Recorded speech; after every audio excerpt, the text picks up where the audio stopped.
Hello everyone, मैं प्रिया यादव स्वागत करती हूँ आप सभी का आपके अपने YouTube channel GK boost your brain पर।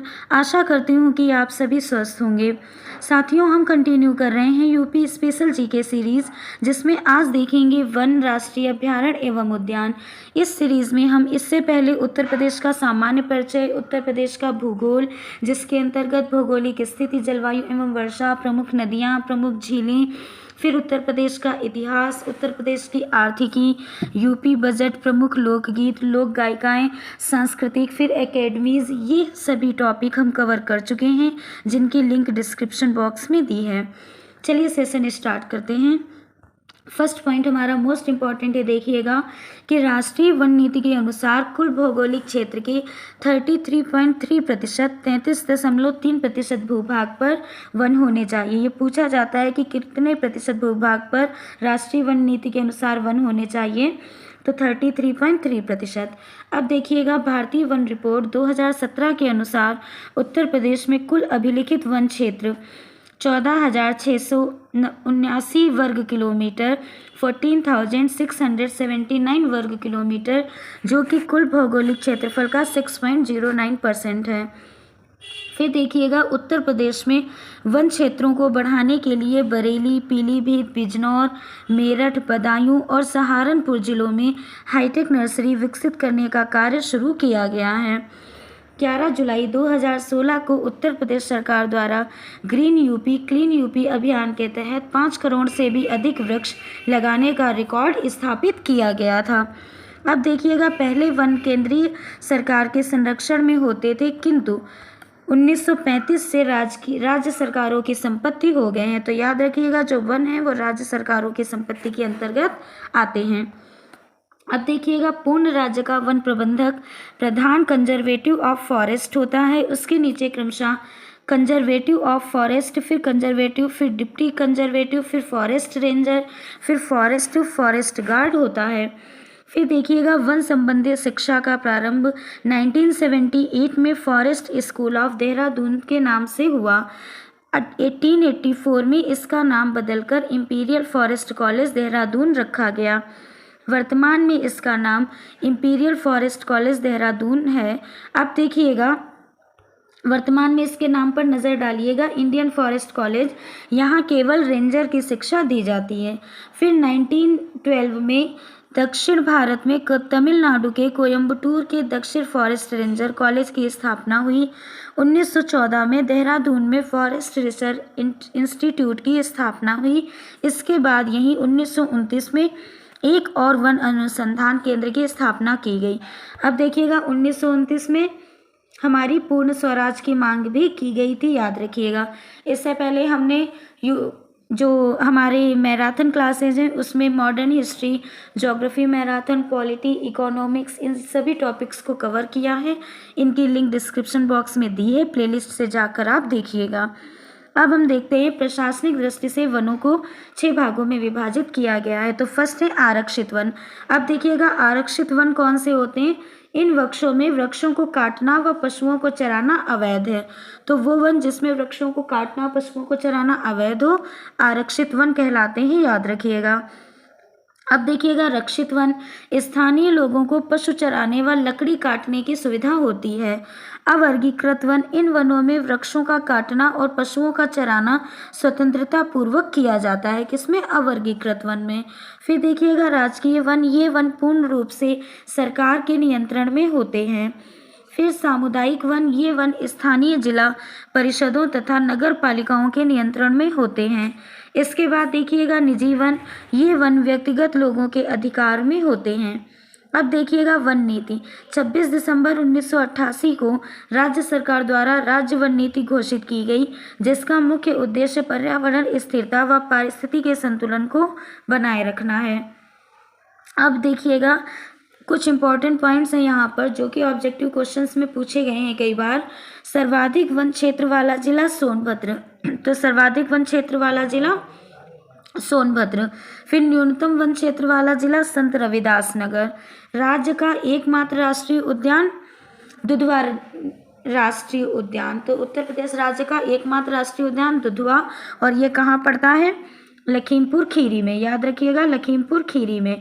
और लखीमपुर खीरी क्या है, क्षेत्रफल की दृष्टि से उत्तर प्रदेश में सबसे बड़ा जिला है, और जनसंख्या की दृष्टि से सबसे बड़ा जिला आपका भारत में उत्तर प्रदेश है। यहाँ भारत की बात हो रही है, फिर से सुनिएगा कि भारत में क्षेत्रफल की, एक मिनट, जो पीछे शोर आ रहे हैं उन्हें अवॉइड करिएगा। अब यहाँ पर ध्यान दीजिए, भारत में क्षेत्रफल की दृष्टि से सबसे बड़ा जो राज्य है वो राजस्थान, ठीक है।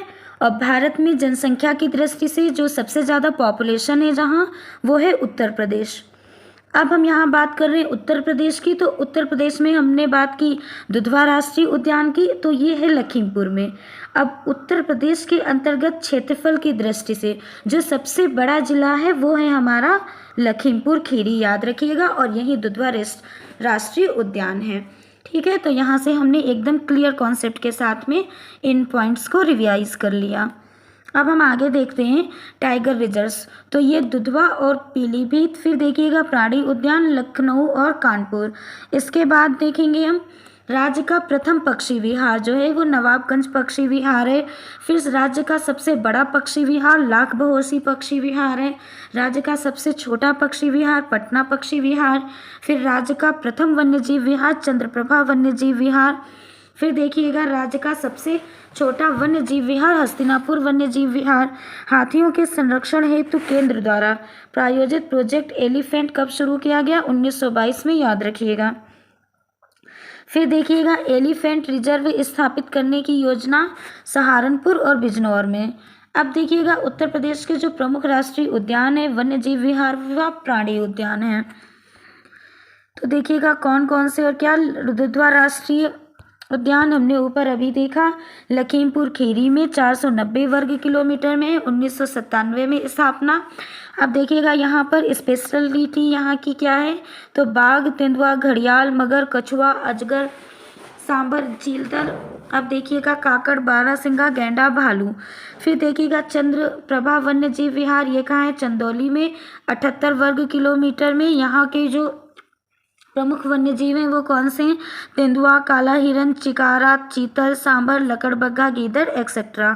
फिर देखिएगा किशनपुर वन्यजीव विहार, ये पूछे जाते हैं, ऐसे क्वेश्चन बनेगा एक एक नंबर में आपका कि कौन सा वन्यजीव विहार किस जिले में है, यूपी स्पेशल के अंतर्गत ऐसे ही क्वेश्चन बनते हैं, तो याद रखिएगा। ये भी लखीमपुर खीरी 204 वर्ग किलोमीटर, और यहाँ के ये इंपॉर्टेंट जीव देख लीजिएगा। अब देखिएगा करतनिया घाट वन्यजीव विहार इंपॉर्टेंट है, ये बहराइच में है, 400 वर्ग किलोमीटर में, 1976 में स्थापित। अब देखिएगा तेंदुआ, बाघ, बारहसिंघा, ये यहाँ के इंपॉर्टेंट वन्यजीव हैं।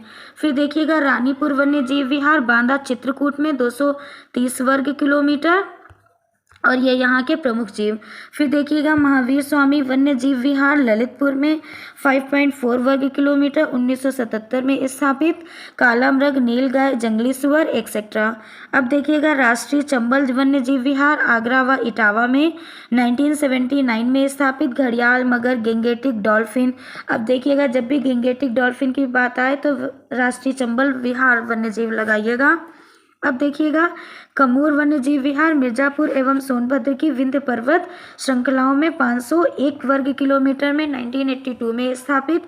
फिर देखिएगा पक्षी कृष्णमृग, समीर, चीतल, चिकारा, चौसिंगा, नीलगाय एक्सेट्रा। इसके बाद में देखिएगा हस्तिनापुर वन्यजीव विहार, तो ये है मेरठ, गाजियाबाद, बिजनौर एवं ज्योतिबा फुले नगर में 2.073 वर्ग किलोमीटर में 1986 में स्थापित। बारहसिंगा, सांभर, चीतल, नीलगाय, भेड़वा, तेंदुआ एक्सेट्रा। अब देखिएगा सोगी बरवा वन्यजीव विहार, ये महाराजगंज में है, 428 वर्ग किलोमीटर में बना। अब देखिएगा 1987 में स्थापित। यहाँ के इम्पोर्टेंट वन्यजीव हैं तेंदुआ, बाघ, चीतल, काकड़, ये सभी। फिर देखिएगा सुहेलवा वन्यजीव विहार बलरामपुर श्रावस्ती में 1928 में स्थापित, ये इसके मोस्ट इंपॉर्टेंट वन्यजीव रहे। फिर कछुआ वन्यजीव विहार रामनगर वाराणसी में 7 वर्ग किलोमीटर में स्थापित। वर्ग किलोमीटर इतना ज़्यादा नहीं पूछता है, कभी कभी स्थापना वर्ष, और ज़्यादातर पूछता है कि कौन सा किस जिले कहाँ पर है। फिर देखिएगा इसके मोस्ट इंपॉर्टेंट विभिन्न कछुए और गांगेय, डॉल्फिन एवं जलचर तथा विभिन्न पक्षी आदि हैं। अब देखिएगा नवाबगंज वन्यजीव विहार, ये उन्नाव में है, 2.25 वर्ग किलोमीटर में, 1984 में स्थापित। गीदड़, बंदर, नेवला, खरगोश आदि वन्यजीव। अब देखिएगा समसपुर वन्यजीव विहार, इम्पॉर्टेंट है, कई बार पूछा गया है। रायबरेली में है, 8 वर्ग किलोमीटर में, 1987 में स्थापित। प्रमुख वन्यजीव गीदड़, नेवला, खरगोश, विभिन्न प्रवासी एवं स्थानीय पक्षी। फिर देखिएगा लाख बहोसी वन्यजीव विहार, ये कन्नौज में है, आपका 80 वर्ग किलोमीटर में, 1988 में स्थापित। गीदड़, नेवला, नीलगाय, फिशिंग वेट आदि वन्यजीव यहाँ पर प्रमुख हैं। उसके बाद देखिएगा सांडी वन्यजीव विहार, तो ये कहाँ है, हरदोई में। अब देखिएगा बखीरा वन्यजीव विहार, संत कबीर नगर में।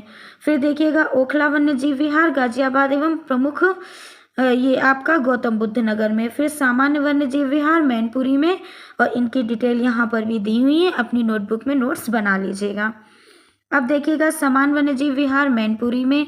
फिर पार्वती अग्रा वन्यजीव विहार कहाँ है, गोंडा में। फिर विजय साहब वन्यजीव विहार कहाँ है, महोबा में। फिर आपका पटना वन्यजीव विहार कहाँ है, एटा में, याद रखिएगा। सुरहाताल वन्यजीव विहार कहाँ है, बलिया में। सुर सरोवर वन्यजीव विहार कहाँ है, आगरा में।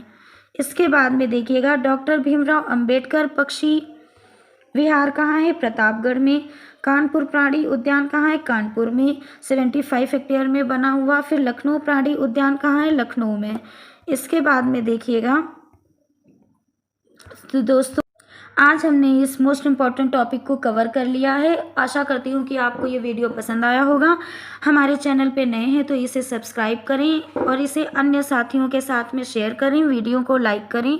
मिलते हैं आपसे नेक्स्ट वीडियो में एक मोस्ट इम्पॉर्टेंट टॉपिक के साथ। बने रहिएगा इस सीरीज में हमारे साथ। Thank you.